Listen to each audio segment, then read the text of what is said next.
नमस्कार।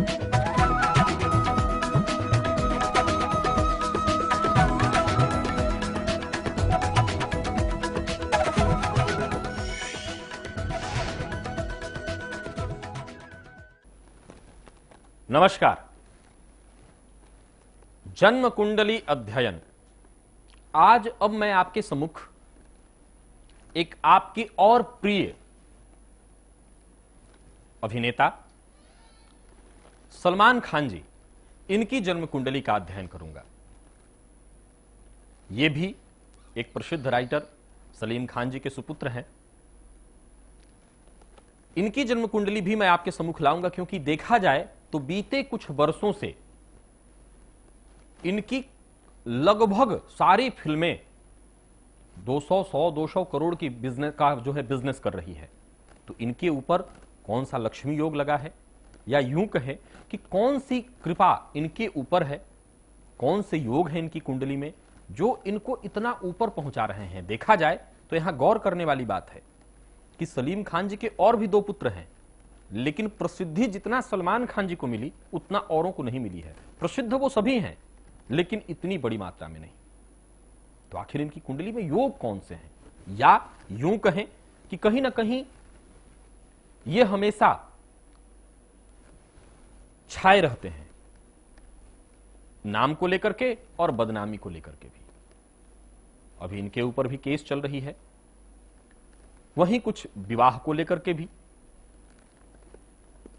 कुछ अभिनेत्रियों के साथ बदसलूकी को लेकर के भी, और वहीं इनकी चर्चा इनके अच्छे कार्यों के लिए भी, गरीब बच्चों की मदद करने के लिए भी, कहीं सूखा बाढ़ वगैरह की स्थिति हो तो वहां मदद करने के लिए भी इनका चैरिटेबल जो ट्रस्ट है उसके द्वारा मदद को लेकर के भी ये हमेशा सुर्खियों में रहते हैं।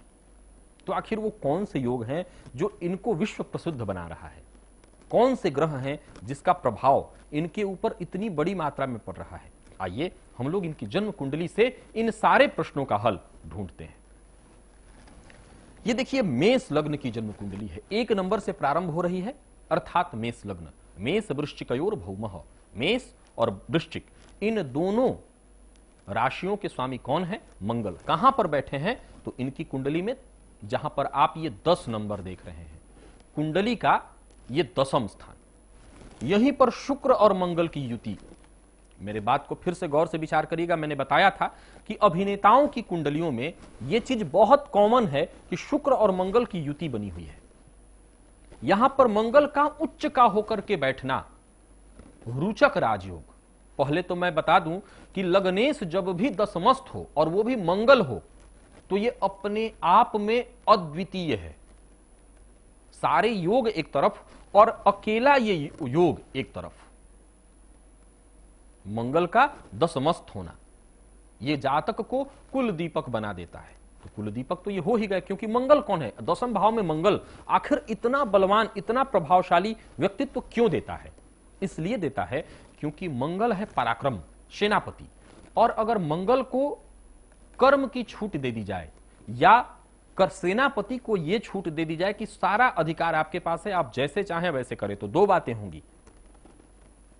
अगर उसको सही निर्णय देने वाला कोई न मिले, सही विवेक न मिले, तो वो बढ़ेगा तो जरूर, नाम तो जरूर कमाएगा, लेकिन कोई बुरा व्यक्ति बन के।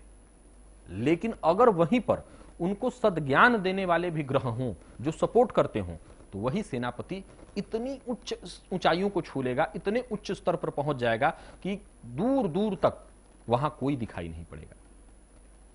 सबसे पहला कारण बना मंगल का दशमस्थ होना। ये एक महापुरुष योग बनता है, रोचक राजयोग। वहीं शुक्र और मंगल की युति। और सबसे पहले हम लोग इनकी कुंडली में भाग्य स्थान पर दृष्टि डालते हैं, क्योंकि सलीम खान जी के यहां जन्म लेना भी एक अपने आप में अत्यंत भाग्य है। वो भाग्य जहां पर आप इस कुंडली में 9 नंबर देख रहे हैं, कुंडली का 9वां स्थान भाग्य का स्थान। इस भाव के मालिक गुरु कहां पर बैठे हैं? तो जहां पर आप इस कुंडली में 3 नंबर देख रहे हैं, कुंडली का पराक्रम स्थान, वहीं पर बैठे गुरु। और भाग्य स्थान में सूर्य। सूर्य और गुरु का एक दूसरे से दृष्टि संबंध जो श्रेष्ठ फलदायी होता है। और सूर्य का भाग्य स्थान में होना। सूर्य कौन है? पिता, पिता का कारक। और वो पिता का कारक सूर्य भाग्यस्थ हो गया। तो पिता कहीं ना कहीं भाग्य के कारण तो बने ही बने। फिर देखा जाए तो इनकी कुंडली में कई बार अभी फिलहाल के दिनों में अपने कुछ ऐसे बयान के चलते ये सुर्खियों में आ गए। तो वाणी, पहले तो समझा जाए वाणी एक अमोल है, जो कोई बोले जान, हृदय तराजू तौल के तब मुख बाहर आन। जो भी बोला जाए उसको पहले हृदय की तराजू पर तौलना होता है। इन्होंने कुछ ऐसी बातें कही जो उचित नहीं थी। तो वो वाणी का कारक कौन? बुध कहां पर बैठा है? तो कुंडली के अष्टम स्थान में केतु के साथ, जिसको जड़त्व, जड़ दोष कहते हैं। और आगे शनि और चंद्रमा की युति, इसको विष दोष कहा जाता है कुंडली के एकादश स्थान में। हालांकि यहां पर शनि स्वराशिस्त बैठे हुए हैं और इन्हीं शनि की महादशा इनको चल रही है। शनि की महादशा 19 साल की होती है और उसी शनि की महादशा इनको चल रही है, जो कि एकादश स्थान में स्थान की वृद्धि कर रहे हैं। किस चीज की? तो आय की। स्वराशिस्त है, जो प्रबलतम कारण बना कि इनकी जो फिल्में हैं लगातार 100 करोड़, 200 करोड़, 400 करोड़ का बिजनेस कर रही है। आगे अब एक नजर चंद्रमा पर भी डालिए, जो कि शनि के साथ बैठे हैं। चंद्रमा और शनि की युति विष दोष का कारण बन जाती है और इसके चलते जातक का जो मन है वो स्थिर नहीं रह पाता। शुक्र जो दांपत्य जीवन का कारक है और इनकी कुंडली में सप्तम स्थान का मालिक शुक्र ही है, वो मंगल के साथ बैठा है। और जैसा कि मैंने कहा कि मंगल के साथ होने के चलते तमाम अभिनेत्रियों के साथ, महिलाओं के साथ इनके नाम जुड़ते रहते हैं। इसके पीछे का प्रबलतम कारण बना वो शुक्र। वो प्रबल बलवान हो गया कैसे? शनि के घर में बैठ के। और वहीं पर मंगल भी उच्च का हो गए हैं। ये अत्यंत श्रेष्ठ हो जाने के चलते निश्चित रूप से इनको महिलाओं का संबंध भी, सहयोग भी प्राप्त होता होगा। हालांकि ये हमेशा ऐसा सुनने में आता है कि नई जो अभिनेत्रियां आती हैं या नए जो लोग होते हैं, नए टैलेंट होते हैं, उनको हमेशा ये सपोर्ट करते हैं। ये दयालुता कैसे इनके अंदर आई, ये बात भी गौर करने वाली है कि दयालुता आखिर कैसे, उस पर भी गौर करना होगा। मेष लग्न के जातक सामान्यतया होते कैसे हैं? मेष लग्न मंगल से प्रभावित है। जल्दबाज, धैर्य की कमी वाला, चिड़चिड़ा, क्रोधी, हठी, अपने मन की करने वाला। तो जो बातें मैं कह रहा हूं लगभग सारी बातें सलमान खान जी पर 100% सिद्ध हो जाती हैं। ये अपने मन की भी करते हैं, जिद्दी होंगे ही होंगे, क्योंकि जो उनके करीबी हैं उनको जानते होंगे।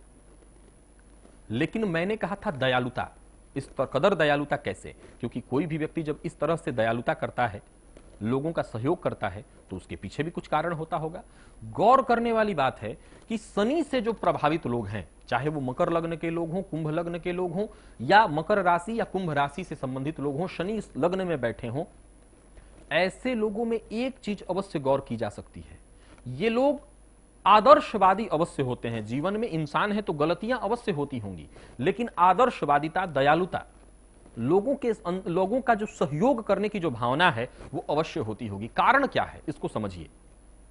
शनि दास है, या यूं कहें कि शनि को दासत्व की संज्ञा दी गई है। और दास होने का यह मतलब है कि दो प्रकार की बातें आती हैं। एक दास जो पैसा लेकर के पैसे के लिए काम करता है, और दूसरा दिल का बहुत साफ और कार्य करना ही उसके लिए, सबका सहयोग करना। दास बहुत उच्च पद पर है लेकिन अपने आप को दास मानता है। वो शनि ही तो हैं जो सबको नचा देते हैं, किसी को नहीं छोड़ते। वो शनि जिससे सभी डरते हैं, लेकिन वो कैसे हैं? तो क्षमादान देने वाले हैं। शनि को ही कहा जाता है कि ये देते हैं तो छप्पर फाड़ करके। तो वो शनि अगर किसी व्यक्ति से संबंध रख ले, चाहे उसकी राशि से, चाहे लग्न से, चाहे लग्न में बैठ जाए, तो ऐसे जातक के अंदर दयालुता की भावना बहुत बड़ी मात्रा में देखने को मिल जाती है। तो इनकी जो राशि है वो कुंभ है। हम लोग आइए इनके दशमांश चक्र को एक बार देख लेते हैं। सामान्यतया ये विवाह नहीं कर रहे हैं, या विवाह में विलंब हो रहा है, या इन्होंने विवाह नहीं किया, तो उसके लिए मुझे इनका नौमांश चक्र देखना चाहिए था। लेकिन मैं उस पर ज्यादा विचार नहीं करूंगा, क्योंकि ये विवाह करना न करना इनका निजी फैसला है। मैं ये कार्यक्रम आपके सम्मुख इसलिए ले आया हूं ताकि इन लोगों की कुंडलियों से कुछ ज्ञान प्राप्त किया जा सके, ये देखा जा सके कि दोष केवल सामान्य लोगों की कुंडलियों में नहीं होता, इन प्रसिद्ध लोगों की कुंडलियों में होता है। आपने देखा कि शनि और चंद्रमा की युति से यहां पर विश्व दोष बना हुआ है। वहीं पर बुध और केतु की युति से जड़ दोष बना हुआ है। ये दोष ही तो है, लेकिन ये विश्व प्रसिद्ध है, तो कहीं ना कहीं इनका पराक्रम, इनका कर्म, वो इनको विश्व प्रसिद्ध बनाता है। और अब इनके दशमांश चक्र पर एक नजर डालिए। क्यों दशमांश चक्र को देखिए? इसलिए कि इस कदर मेहनत करना, दिनों दिन उत्तरोत्तर वृद्धि करते जाना, सफलता की नई ऊंचाइयों को प्रतिदिन छूना, उसके पीछे कौन से ग्रह हैं, कौन से कारण हैं, उसके लिए आइए हम लोग बाकी चीजों पर गौर कर लेते हैं। तो दशमांश चक्र पर आइए हम आपकी दृष्टि ले चलते हैं। देखिए, ये दशमांश चक्र अब आपके सम्मुख है। ये 8 नंबर से प्रारंभ हो रहा है, अर्थात वृश्चिक लग्न। इनका जो मूल लग्न था वो भी मंगल से प्रभावित, और जो इनका दशमांश चक्र है वो भी मंगल से ही प्रभावित। यहां पर लग्ने से जाकर के द्वितीय भाव में, जहां पर आप ये 9 नंबर देख रहे हैं, कुंडली का द्वितीय भाव धन भाव में जाकर के बैठे हैं, और वहीं कला का कारक जो कि इनके जन्म कुंडली में शुक्र शनि के घर में 10वें भाव में अत्यंत बलवान होकर के बैठा था, वहीं दशमांश चक्र में वो शुक्र उच्च का होकर के 5वें स्थान में बैठा है। देखिए, जहां पर आप इस कुंडली में 12 नंबर देख रहे हैं, कुंडली का 5वां स्थान, शुक्र कौन है? कला का कारक है। वो कारक जन्मांक चक्र में बलवान, दशमांश चक्र में भी बलवान। अब आगे देखिए, दशमांश चक्र में क्या स्थिति बाकी की बनती है। तो यहां पर भी आप देखेंगे कि शनि और चंद्रमा आमने सामने है, और दशमांश चक्र में 10वें भाव को, यानी कर्म स्थान को विशेष रूप से देखना चाहिए।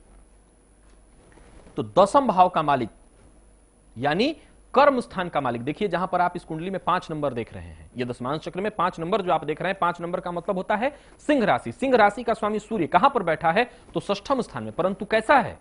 उच्च का होकर के।